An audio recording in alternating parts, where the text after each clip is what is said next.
That was the first few seconds of a piece I wrote back in high school, and believe it or not, it was created using the 12-tone technique. And in this video, we're going to see just how practical the 12-tone technique is when trying to write aesthetically pleasing music, so to speak. The 12-tone technique is a composition method originally developed in the early 20th century by the Austrian composer Arnold Schoenberg. Although the technique is usually only taught in advanced music theory classes, the concept itself is actually pretty straightforward. This composition method aimed at eradicating the emphasis of any one note, treating every note as equal and usually resulting in a lack of tonality. Equal rights for all. To do this, no note can be repeated until all 12 notes within the octave were used. The resulting arrangement of the 12 notes is called the tone row. To make 12-tone compositions more interesting than simply repeating the tone row over and over again, composers would subject the original tone row to certain transformations. The retrograde transformation placed the original tone row backwards, the inversion transformation flipped the direction of the intervals between every note, and the retrograde inversion transformation is just the inversion transformation, but backwards. Additionally, transposing the tone row as well as its transformations is not an uncommon practice among composers. Now, although the 12-tone technique states that no note can be repeated until all 12 have been used,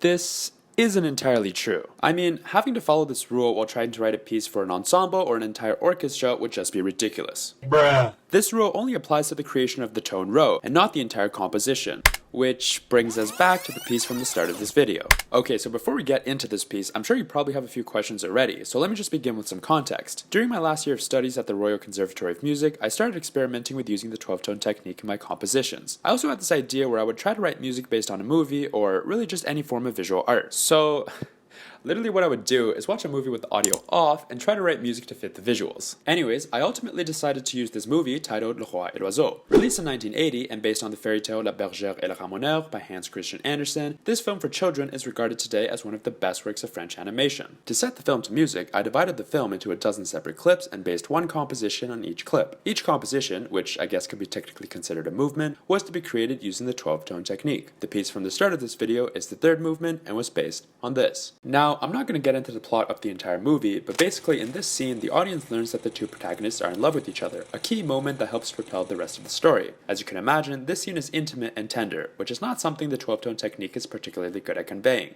So, how did I manage to still use the 12-tone technique to write this part? Although all 12 notes need to be used without repetition in a tone row, there's no rule that dictates the actual ordering of the notes. This made it easy to implicitly convey a sense of tonality by ordering the notes in a certain way to spell out diatonic chords. The prime form of the tone row spells out the chords E flat, F, D, and E major. And because only the tone row doesn't allow for note repetitions, this sense of tonality was further cemented thanks to the supporting harmony provided by the other instruments of the ensemble.